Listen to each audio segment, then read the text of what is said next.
Mr. Giaspai. When I was in seventh grade, I worked as a nurse's aide at our local town hospital. During the summer, I had volunteered to work there 40 hours a week. Most of the time I spent there was with Mr. Giaspai. No one came to visit him, and it seemed no one cared about him or his condition. Many days I would sit beside him, hold his hand, and talk to him. I helped him in every way I could, even though his only reaction was an occasional squeeze of my hand. To me, he was a close friend, but Mr. Giaspai was in a comatose state. One week, I went on a trip with my parents. When I returned, I noticed Mr. Giaspai was gone. I didn't dare ask the staff where he was. I was afraid they would tell me he had passed away. So, with many questions left unanswered, I continued my volunteer work throughout my entire 8th grade year as well.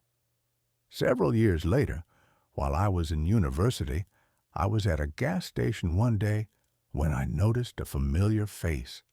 When I recognized him, tears welled up in my eyes. I gathered my courage and asked him, "Are you Mr. Giaspai? Were you in a coma at the hospital about 5 years ago?" With an uncertain expression, he answered yes.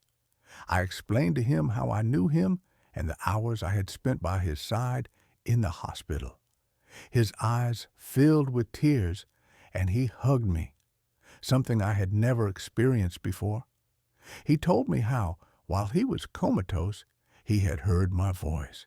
The entire time he knew I was holding his hand, but he thought the presence beside him was a hallucination. Mr. Giaspai said my voice and the touch of my hands had kept him alive. After that, he shared the story of his life after recovering from the coma. We both cried and embraced each other. Then we said goodbye and went our separate ways. Even though I never saw him again after that, the memory of him fills my heart with joy every day. I know I may have made a difference in his survival, but more importantly, he made an enormous difference in my life. I will never forget him or what he did for me. He made me a better person. If you enjoyed this story, don't forget to like and subscribe for more tales. What did you think? Let me know in the comments. Your feedback inspires me. Share this story with someone who'd love it. Until next time, happy dreaming.